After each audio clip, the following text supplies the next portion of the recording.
Hello అండి, అందరికీ నమస్తే. ఈరోజు మన వీడియోలో చాలా సింపుల్గా శనగపిండి బియ్యం పిండితో గుల్లగా అస్సలు ఆయిల్ పీల్చకుండా కరకరలాడుతూ రావాలంటే ఏం చేయాలో చూద్దాము.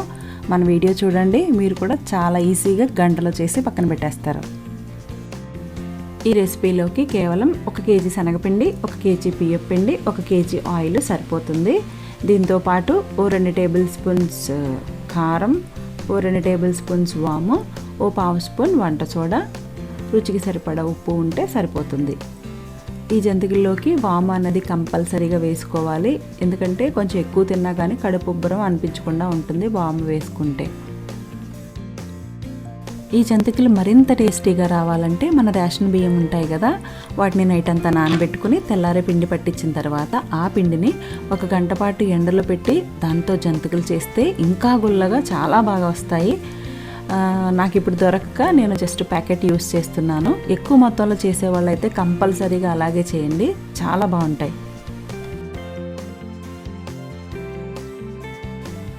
ఈ జంతికలు చేసేటప్పుడు ఇంట్లో పట్టించిన పిండి అయినా కానీ ప్యాకెట్ పిండి అయినా కానీ కంపల్సరీగా చల్లించుకోవాలి. ఈ జంతికలకి బియ్యం పిండి శనగపిండి 1:1 రేషియో అని చెప్పాను కదా. ఎప్పుడైనా పొరపాటున పిండి జోరైనప్పుడు బియ్యం పిండి ఎక్స్ట్రా ఉన్నా కలుపుకోవచ్చు, శనగపిండి ఉన్నా కలుపుకోవచ్చు. దాంతోపాటు 1 టేబుల్ స్పూన్ నువ్వులు కూడా యాడ్ చేసుకుంటే బాగుంటుంది. ఈ విధంగా బియ్యం పిండిని శనగపిండిని జల్లించుకున్న తర్వాత రెండింటినీ బాగా కలిపి ఇప్పుడు ఇందులోకి వేడి నీటిల్లో మన క్రిస్టల్ సాల్ట్ వేసి కరగనివ్వాలి. ఇప్పుడు మెయిన్ మన జంతికలు గుల్లగా క్రిస్పీగా కరకరలాడుతూ ఆయిల్ పీల్చకుండా ఉండాలి అంటే బాగా వేడిగా మరగకాచిన ఆయిల్ యాడ్ చేసుకోవాలి. ఇప్పుడు మనం 2 కేజీల పిండిలోకి 2 టేబుల్ స్పూన్స్ వాము, 2 టేబుల్ స్పూన్స్ కారం, 1/2 స్పూన్ మాత్రమే వంట సోడా వాడుతున్నాము. అంతకు మించి వంట సోడా వేస్తే ఆయిల్ ఎక్కువ పీల్చేసుకుంటుంది.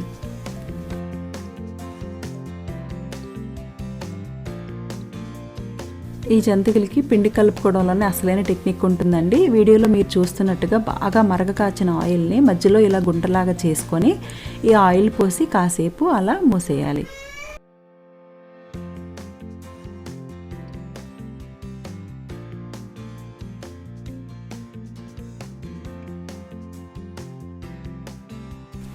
ఈ పిండి కలుపుకోవడానికి వేరుశనగ ఆయిల్ యూస్ చేసుకుంటే టేస్ట్ మరింత బాగుంటుంది. డీప్ ఫ్రైకి పామ్ ఆయిల్ అయినా యూస్ చేయొచ్చు, లేదా ఏదైనా రిఫైన్డ్ ఆయిల్ అయినా యూస్ చేసుకోవచ్చు. వేరుశనగ ఆయిల్ యూస్ చేస్తే ఏమవుతుందంటే పొంగుతుంది బాగా. ఈ విధంగా ఆయిల్ వేసుకున్న తర్వాత పిండి అంతా ఒకసారి కలుపుకొని తర్వాత మనం వేడి నీటిలో క్రిస్టల్ సాల్ట్ వేసుకొని పక్కన పెట్టుకున్నాం కదా, ఆ వాటర్తో కలుపుకుంటే మనం వద్దన్న క్రిస్పీగా గుల్లగా వస్తాయి జంతికలు.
చూసారు కదండి, చాలా సింపుల్గా జంతికలు అయితే రెడీ అయిపోయాయి. రెసిపీ నచ్చిందని అనుకుంటున్నాను. మీతో పాటు మీ ఫ్రెండ్స్ అండ్ ఫ్యామిలీ మెంబర్స్ అందరికీ షేర్ చేయండి. మన ఛానల్ ఎవరైనా ఫస్ట్ టైం చూస్తుంటే తప్పకుండా లైక్ చేయండి, సబ్స్క్రైబ్ చేసుకోవడం మర్చిపోవద్దు. మరొక మంచి రెసిపీతో మళ్ళీ మీ ముందుకు వస్తాను. అంతవరకు సెలవు మరి. నమస్తే.